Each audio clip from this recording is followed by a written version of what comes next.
Assalamualaikum warahmatullahi wabarakatuh. Selamat pagi anak-anak semua. Kali ini saya akan membahas mengenai struktur teks editorial pada kelas 12. Masih bersama saya Bu Vivi, atau biasanya kalian mengenalnya dengan Vivi Dwi Wulansari. Jangan lupa kunjungi channel YouTube saya dan tinggalkan jejak kalian berupa like dan subscribe-nya. Apabila bermanfaat untuk kalian, silakan di-share ke teman-teman kalian juga. Apa sih teks editorial itu? Mari kita bahas bersama-sama. Teks editorial adalah sebuah artikel dalam surat kabar yang merupakan pendapat atau pandangan redaksi terhadap suatu peristiwa aktual atau sedang menjadi perbincangan hangat pada saat surat kabar itu diterbitkan. Teks editorial merupakan opini atau pendapat yang ditulis oleh redaksi sebuah media terhadap isu aktual di masyarakat. Isu yang dibahas biasanya berupa masalah ekonomi, sosial, budaya, politik, hukum, olahraga, dan masih banyak lagi.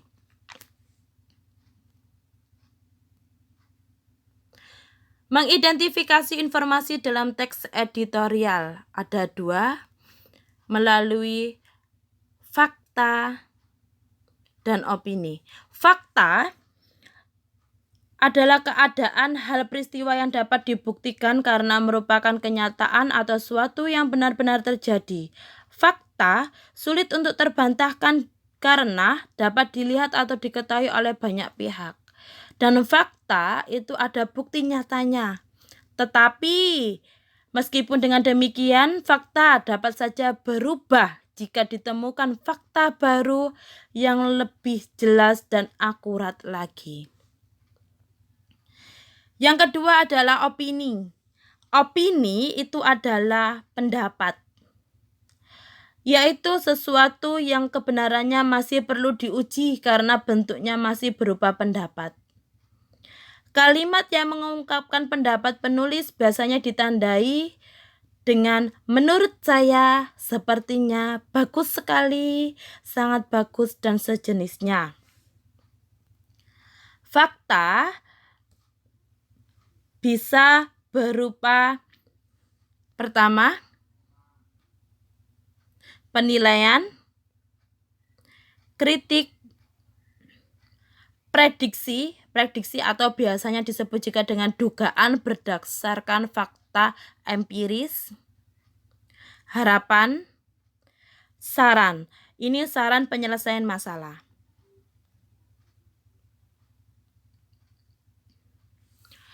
Ciri-ciri teks editorial. Yang pertama, tema tulisannya selalu hangat, aktual, dan faktual. Bersifat sistematis dan logis. Ketiga, tajuk rencana merupakan opini atau pendapat yang bersifat argumentatif. Keempat, menarik untuk dibaca karena penggunaan kalimatnya yang singkat, padat, dan jelas.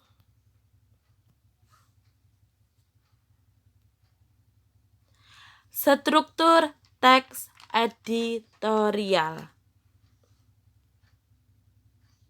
Ada 3 strukturnya. Yang pertama, pengenalan isu atau biasanya disebut dengan tesis. Merupakan bagian berisi sudut pandang penulis terhadap permasalahan yang telah dibahas. Bagian ini mengacu pada pernyataan atau teori yang diperkuat oleh argumen. Biasanya terletak di bab awal atau bagian awal atau paragraf awal. Argumentasi merupakan bukti atau alasan digunakan dalam memperkuat pernyataan suatu tesis. Selain itu, argumentasi bisa dipakai untuk menolak pendapat. Argumentasi juga bisa berupa pernyataan umum, pernyataan para ahli, data hasil pernyataan, atau fakta berdasarkan referensi terpercaya. Yang ketiga adalah penegasan ulang pendapat. Merupakan bagian penutup teks editorial. Bagian ini berisi penguat kembali pendapat berdasarkan fakta yang dijabarkan pada argumentasi. Baiklah anak-anak, itu merupakan struktur teks editorial yang kita pelajari pada pagi ini. Tetap semangat, jaga kondisi baik-baik. Semoga kita semua selalu dalam lindungan Tuhan Yang Maha Esa. Optimis, sukses selalu untuk kalian semua. Wassalamualaikum warahmatullahi wabarakatuh. Tetap semangat.